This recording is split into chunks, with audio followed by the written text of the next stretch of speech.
Umbrella কাটের নিচটা অসমান থাকে।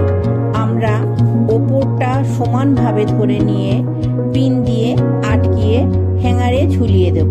তারপর নিচটা সমানভাবে কেটে নেব, তাহলে নিচটাও সমান হবে, কোথাও ঝুলে থাকবে না।